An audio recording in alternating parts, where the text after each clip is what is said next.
everybody that you meet has an original point of view. And I say, hey, hey, what a wonderful kind of day.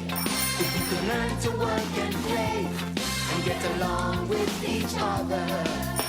You got to listen to your heart, listen to the beat, listen to the rhythm of the street. Open up your eyes, open up your ears, get together and make things better by working together. It's a simple message and it comes from the heart. Oh, believe in yourself, for that's the place to start. And I say, hey, hey, what a wonderful kind of day. To learn to work and play and get along with each other. Hey, what a wonderful kind of day. Hey, what a wonderful kind of day. Hey, hey, TW. Hey, whoa.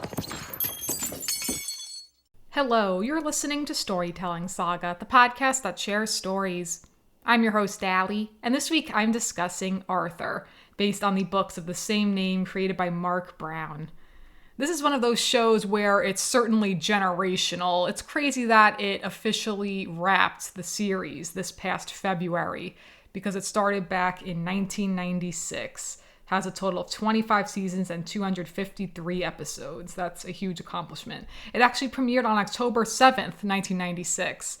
That's the same day Hey Arnold premiered. What a great day for children's programming. That's amazing. And this is the show I most associate with watching before school, like getting ready for school, watching an episode of Arthur. Oh, goodness. So it's crazy to think that it officially ended now, this series, but they did say, as in PBS said, that Arthur will continue in the form of other media. I think they said podcasts and shorter form media rather than standard episodes. So that's interesting. That's cool. And of course, it's based on the books by Marc Brown, as I mentioned. And Marc Brown, he's, oh goodness, I just, not to spoil right away now, but the finale, where, spoiler alert, Marc Brown makes a cameo, I thought was so sweet. I just loved that so much, and that he encouraged Arthur to take the book that he mistakenly was going to check out, which was learning about drawing graphic novels. And then we see in the flash forward that Arthur has now created his own graphic novel based on the first episode of Arthur's Eyes. Very meta. I love stuff like that. And as I'm sure you know, the original Arthur books, I believe, started in 1976 with Arthur's nose. And that's when he looked more like an aardvark. So he had the long nose, and then following that was Arthur's eyes. The main one I remember was Arthur's Valentine, the following book. That image stays in my head of the last image in that book of Francine sitting there waiting for a kiss, and then she just says, Arthur? And you see little Hershey's Kisses in the seat next to her. I think that's so adorable. So the books obviously promote creativity, as same with the series, creativity, kindness, and reading too. I mean, as we all know, having fun isn't hard when you've got a library card. And as we also know how to spell aardvark correctly, A-A-R-D-V-A-R-K.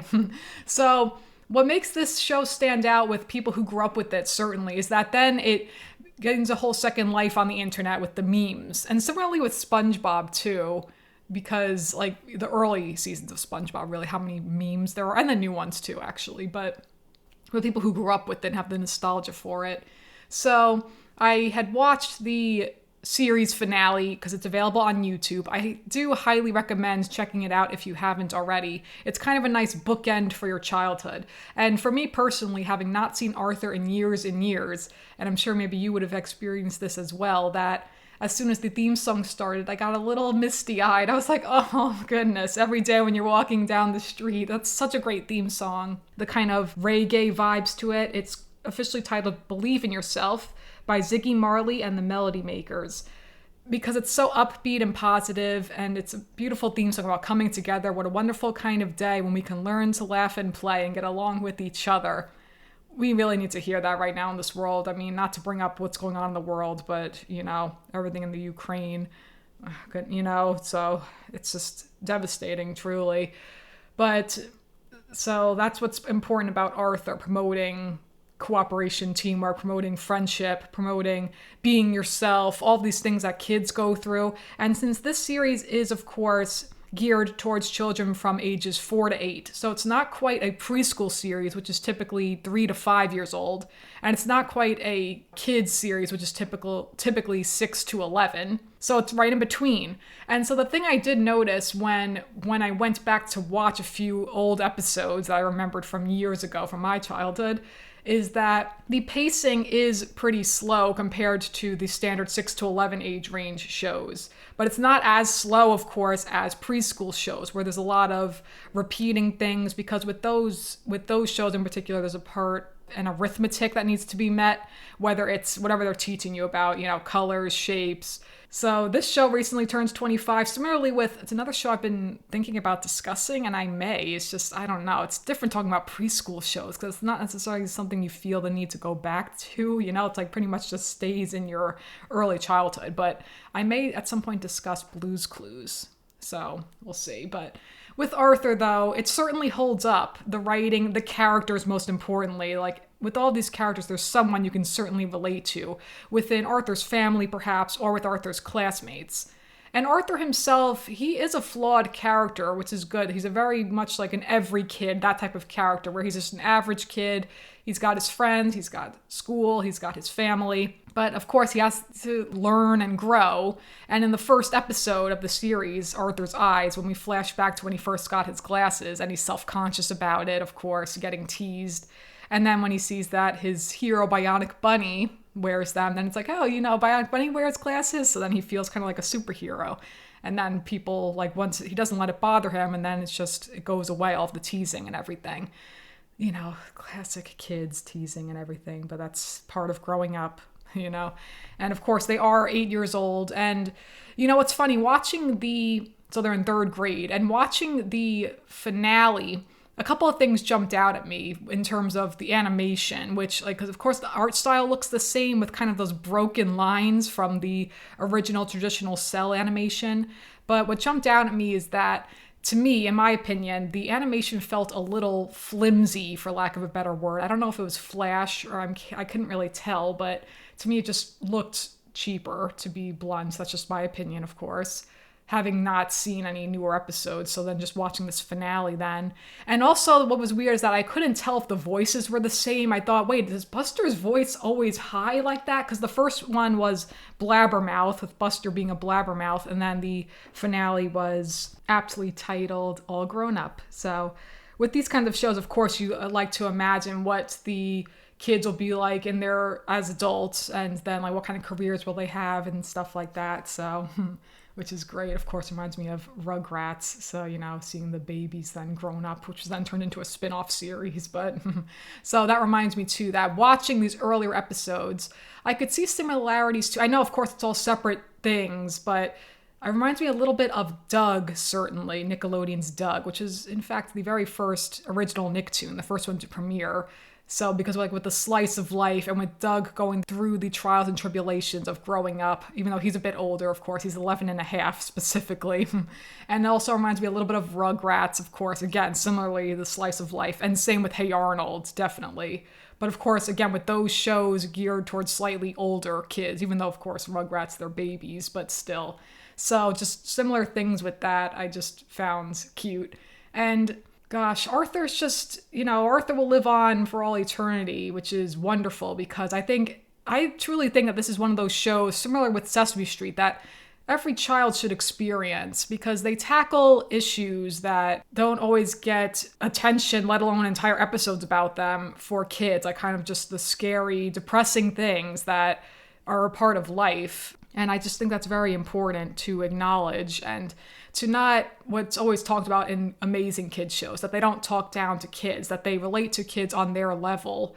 Because, of course, with these kinds of shows, you bring your own experiences to it that we all go through, say, in these earlier episodes, like with Picture Day, and then Francine looking a mess, and then she just embraces that because that's who she is. She doesn't want to be all prim and proper wearing a dress. She likes to be messy, but then, of course, Muffy isn't happy about it. And so it's just too funny. Or then when they get a new baby sister, their baby sister Kate, Arthur, and DW. And of course, DW herself is certainly a, you could say so much about DW, certainly a tyrant, certainly the classic pesky little sister, and my goodness, I'm surprised they didn't give her some sort of spin-off, because then I do remember back in 2003 they gave Buster a spin-off series, Postcards from Buster. I don't know if I ever saw it, but I remember they kind of did an episode in Arthur where he went on vacation, or I don't remember now offhand because I didn't rewatch it now, but it was, I think it lasted for a few years, that series, so that's interesting. But I'm just surprised DW didn't have a spin-off because, well, I guess it's hard to do that when then she's still, unless she was a little older perhaps, but who knows. I do think it's adorable how, I'd forgotten this, that she has an imaginary best friend, Nadine, who just like appears within thin air, and like it's very cute. Goodness, I think that's adorable. Just a best friend only she can see and talk to, and then we the viewer see through DW's eyes then, like through her perspective. And also something I had forgotten that is a lot in the earlier episodes too, that I rewatched anyway, that Arthur talks to the viewer a lot. I didn't remember that he's just like, you know, it kind of reminds me again of Doug, but with Doug writing Dear Journal and like kind of recapping the themes of the episode, or like, you know, stating at the beginning of the episode like the problem that he's facing or whatever it may be. And of course, I also love how, since this is PBS with no commercials, it's all, you know, it's public broadcasting. Is that what it would be? A public broadcasting station? I think that's what it officially stands for, PBS. But when they have and now a word from us kids, and it's very cute, you know, the little kids who, they must be like, you know, all those little kids then from like the episodes from 1996. They must be even older than me now, actually, which is crazy to think, because there you go, over 25 years now. But seeing kids in school, their teachers, and, you know, things similar to the episodes, like drawing stuff or sharing their stories that they wrote and things like that, which is very adorable.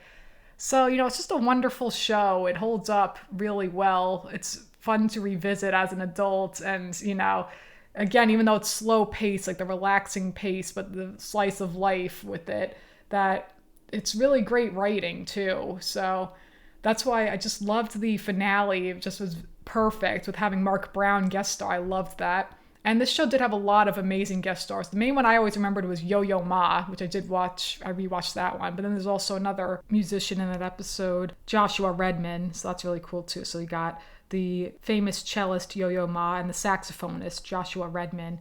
So that was kind of my introduction to Yo-Yo Ma personally. So that's really amazing too. And then Fred Rogers, you know, Mr. Rogers guest starred in an episode. There's been a lot of guests, like a lot of guest voice actors. So that's really cool. And like a lot of, you know, actors playing themselves, I think too. So that's like amazing, like an anthropomorphic version of themselves. So I think that's really cute.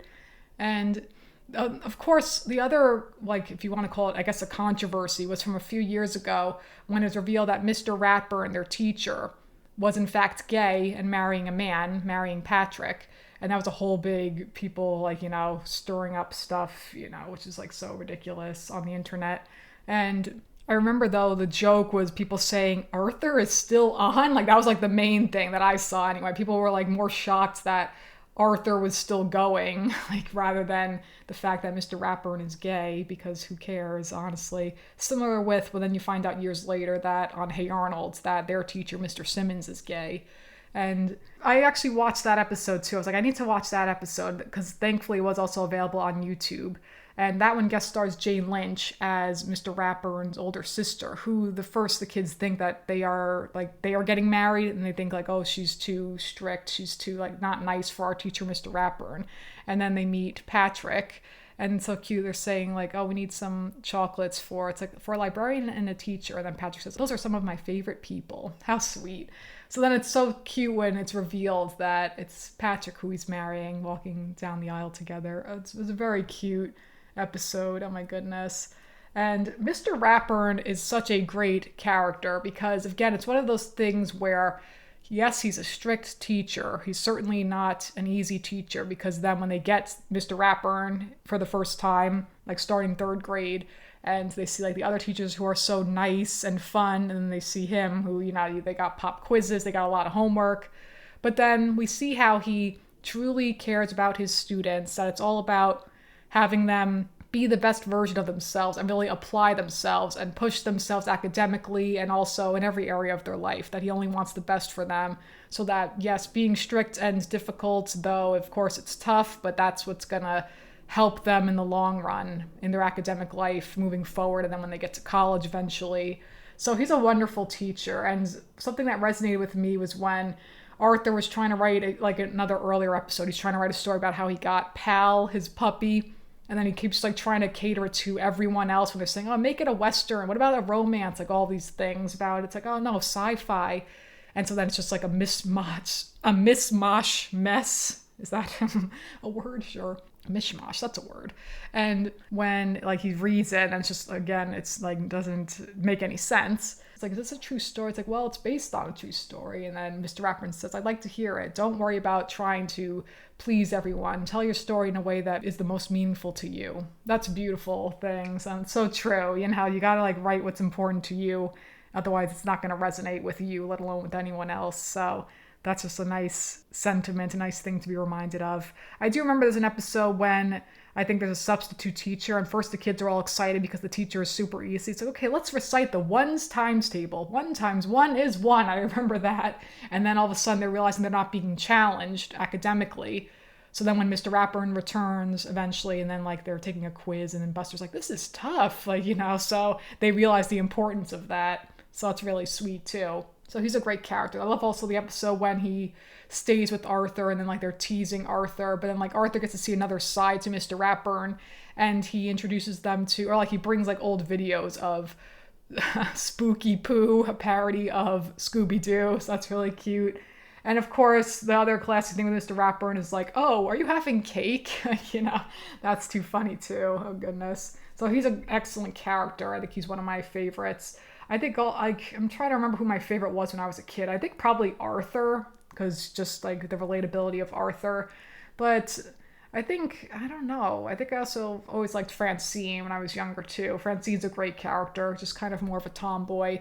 And then you got Muffy, who is just like stuffy, you know, like just very much a rich snob a bit, but she's a great character too, though. She's very smart. And that reminds me, what threw me off too with the last episode, really, like the last few episodes, was seeing Muffy with a cell phone and talking about like posting things online. That was just like weird to see to me. But again, of course, has to relate to kids today too. So with having social media and having, you know, smartphones and everything. So that was just a little weird to see, but it was interesting.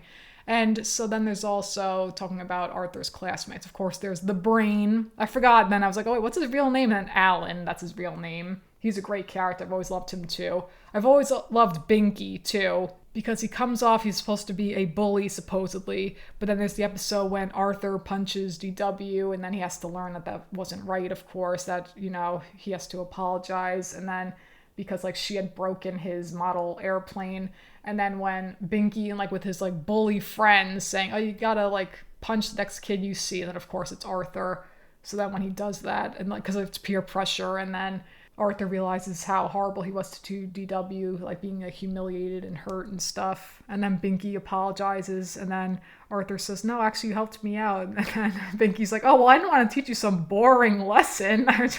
So it's too funny. Again, like the meta quality to it, you know, that they're teasing, as in like the writers saying, it's like, well, we got to teach kids that it's not okay to hit, but then like, you know, you can add some comedy to it too.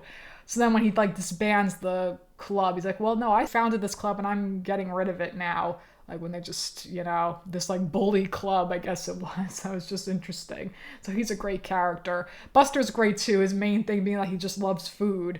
And I love that he's a bunny. And I know like, again, like another meme that comes to mind is like, oh, best friends wear each other on their slippers. Cause like Buster has a pair of aardvark slippers and Arthur has a pair of bunny slippers. So that's hilarious. Oh my goodness.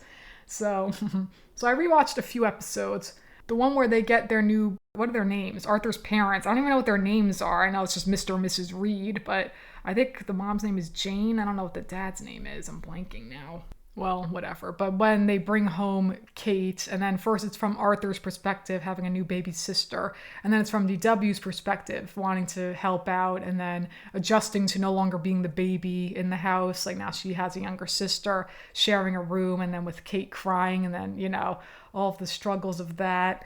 So that's really interesting too, and again, relatable for kids, that like, oh, a new baby in the house, so things are going to change. And then of course you got the dynamic between DW and Arthur always butting heads for the most part, but then of course they love each other. But it's just like, classic sibling rivalry, classic like, oh, stay out of my business, DW, like you're being annoying. There's that episode when she's copying Arthur because she just wants to hang out with her brother sometimes and then play sometimes. So then she feels like she has to copy him so that he'll like her. And it's just so funny. Like when she's copying every little thing, she's like wearing glasses similar to his, like, oh, poor Arthur. And then he just gets like embarrassed. But so DW's so funny. I love, of course, the episode when she gets her library card just to write her name, Dora Winifred, like writing it in mashed potatoes. And there's also DW's friends, like the Tibble twins, who are just like these, again, like mischievous little kids. There's also her friend Emily, who's a bunny, who then, like, when one of the Tibble twins gets sick, then like they're like trying to like play with him too, so he doesn't feel left out or that he's missing his brother. Then the other kid gets sick. It's like Tommy and Timmy Tibble. A lot of alliteration. There is a lot of alliteration because you got Buster, Baxter, Francine Frensky, so certainly a lot of alliteration with characters' names. But what's funny is that the Tibble twins remind me a little bit of the dynamic between, what are their names? Ollie and Andy on Bob's Burgers. So I did see, actually, like, I was reminded of some stuff from Bob's Burgers too, which again, I know all came after the fact, but still, so it's too funny.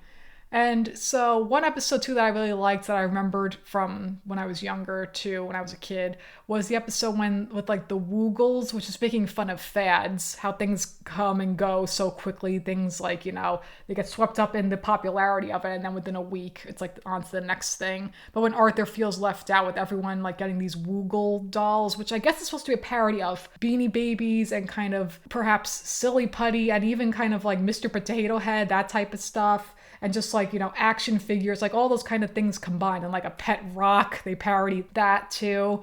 So just all of these things. And then like Arthur gets a knockoff one, a Poogle. And then they're saying, oh, well, ours can stretch, ours can bounce, and yours is just like a plastic nothing. And then of course, after the fact, when then his grandma gives him one as a gift for doing well on his report card, then he's like, oh, thanks, grandma, but you were right. It's on to the next thing now. Everyone loves juice caps, like when he's popping the little juice cap. So he had started that trend. Because I remember that, like, as a kid, all of us, within a month, it would be on to the next thing. But just certain things, we would, like, bring, like, toys to school sometimes, like, to play during recess. And then, like, everyone would have one. Then it would be just on to the next thing now. So, like, of course, it doesn't last long at all. In recent memory, a big trend was certainly Pokemon Go. For, like, a solid month, I remember. So it was back in July 2016. I remember my coworkers playing it and everything, and I just never got into it. That's just me personally. But so it's like one of those things where feeling left out, but not really. I didn't really care. I was just like, oh yeah, it's cool. I don't think my siblings were into it as far as I recall, but it's just too funny. So, and like even with, say, things that are just become like buzzworthy and things that just become like hits, like an instant hit overnight, like with TV shows too, like Squid Game being a more recent one, but now that's long over too. Always on to the next, like, trending show. So again, like things that kids can relate to. So like things with, homework and sometimes bullies and sometimes like wanting to fit in. And there's like an episode when like they have a sleepover and first they're all bored and then Fern like does detective work or something, and then like they're having fun. Because first, like, she's just kind of shy and, like, needs to warm up to it. So, like, that's fun, too. But the main stuff I remembered before going back to rewatch some episodes were, of course, like, the songs. Again, as I said, the AARDVARK, like, Arthur doing that. And, of course, he gets into the spelling bee based on that one word, coincidentally. So then he has to really study, and he ends up winning, which is amazing. And so there's that. And then, of course, the classic episode when it's all singing. As I said, having fun isn't hard when you've got a library card. That song still slaps. That song is fantastic. And it's true. Again, I love how it promotes the joys of reading and imagination too. So that's beautiful. And I've always loved going to the library when I was little too, because there would be like story time. There'd be like events for kids and like getting new picture books. Oh goodness. Yeah. So I loved that. And in that episode too, so then like there's also the song with the brain singing like Dr. Jekyll and Mr. Hyde. Jekyll, Jekyll, Hyde, Jekyll, Hyde, Hyde, Jekyll. I love that too. There's one with Mr. Rapper singing Just a Little Homework. It's kind of like a doo-wop. Just a little homework tonight. And then there's also one with Arthur's dad baking all these weird things. Like, just all of this because he's a chef. So all that like stuff and like singing, it's kind of in the tune to Carmen. So like the opera and a little bit of like classical music too. And then this is an episode I didn't rewatch, but I do recall it when they did an episode that was a metaphor for 9/11 called April 9th. And it was about like a fire that happened in the school and just everyone's reactions to it and like the fallout from it, how they're all scared and like how they're all dealing with it in their own way. So again, how this show was able to handle these issues maturely and authentically and giving it like the serious nature that it deserves. So that's really a truly beautiful, poignant thing. And very important. It's a truly wonderful, unique, really special series, of course. These characters are really wonderful characters. Like they'll live on. As I said, the show will just continue to inspire kids. It's a really, truly wonderful show. And I'm trying to think what other episodes that I loved as a kid. I remember my friend always loved the episode when Arthur gets chicken pox, and I think DW got chicken pox right after him. I remember like the episode when they first get Pal, when he's like trying to prove that he can be responsible, like he starts his Arthur's pet business. Oh, and then what's funny is that when I was younger, my friend and I, she had like an Arthur computer game. I'm sure there were many, but the one we always play that she had was called, I had to look it up because I did not remember what it was called, but it was called Arthur's Reading Race for the PC. And what you do is like you pick up a card and you, whatever the word is, you have to match it to the picture, to the word or whatever it was. And then like the goal is like, it's like, you know, they move the pieces. It's Arthur and DW going back and forth. And then you get an ice cream and it's like a weird ice cream cone. Like you could pick like shoelace or slug or like all these weird flavors. So it's too funny. So that's like the main thing I remember playing with my friend. And I don't know if I'm trying to think of any other Arthur games. I'm sure there's many others, but that was like the main one we would play. And then the other episode I loved that I had to rewatch was the episode with the love ducks. Oh my God, it's too funny because again, that's relatable to kids and to myself personally, I would say that growing up, then you start to, like if you're watching stuff that's for younger kids, and of course you can get teased about it. So I remember, to be honest, that happened with Arthur itself, the show Arthur, because after around like say 5th grade, so for me that was in the early 2000s, then I remember like I was still watching Arthur here and there, but I was kind of more past the demographic theoretically because I was 10 years old then. And so then I remember my friend and I talking about it, and then like someone walked up to us saying, "Oh, what are you guys talking about?" And then like immediately we had to say, "Oh, we're talking about some other random show," to pretend like we didn't still watch Arthur, because I guess, you know, because like we're too old to be watching Arthur now. So it's great how that episode, like, you know, is a metaphor for that too, with Arthur kind of being embarrassed that he's watching the Love Ducks and keeps missing the dark bunny.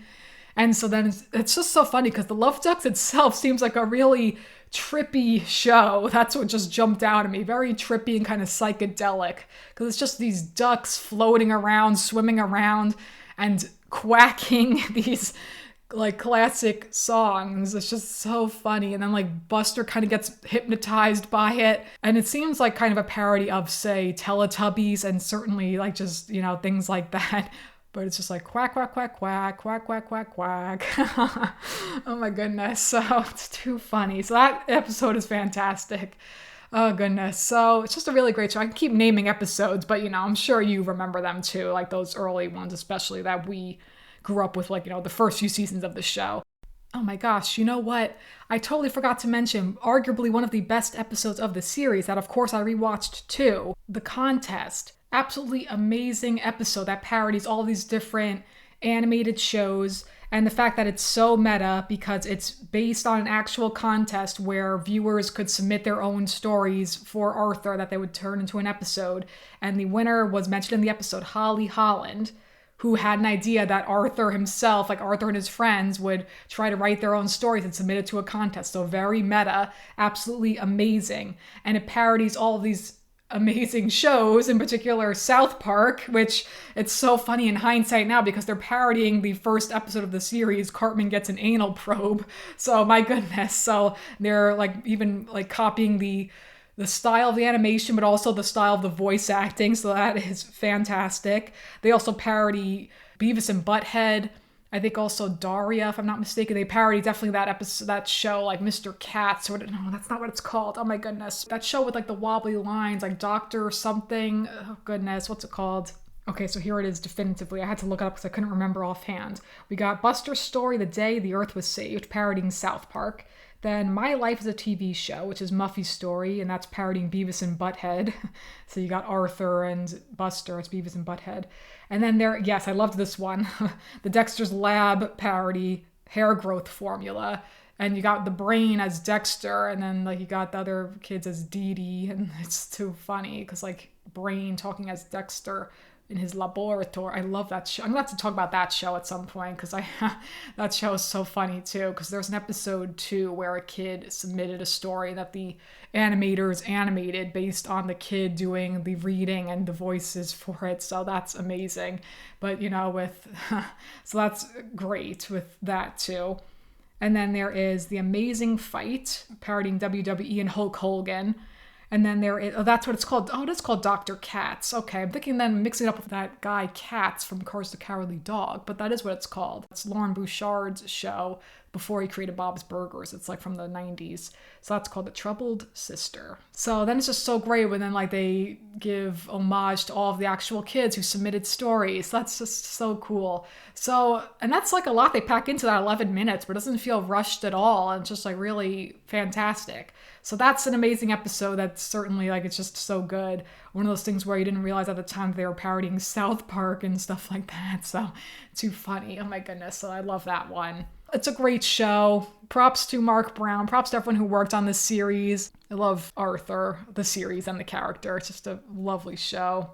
And what a wonderful kind of day. And with that, that is going to conclude this week's episode of Storytelling Saga. Be sure to visit storytellingsaga.com for all places to listen and where to follow on social media. And as always, feel free to send me any questions, comments, or writing prompts by emailing me at storytellingsaga@gmail.com. Next episode, I just watched the latest Pixar movie and I gotta talk about it. So of course, I will be discussing Turning Red. Until then, thank you for listening and remember, write what you love. And I say, hey, what a wonderful kind of day. If you can learn to work and play and get along with each other. You got to listen to your heart.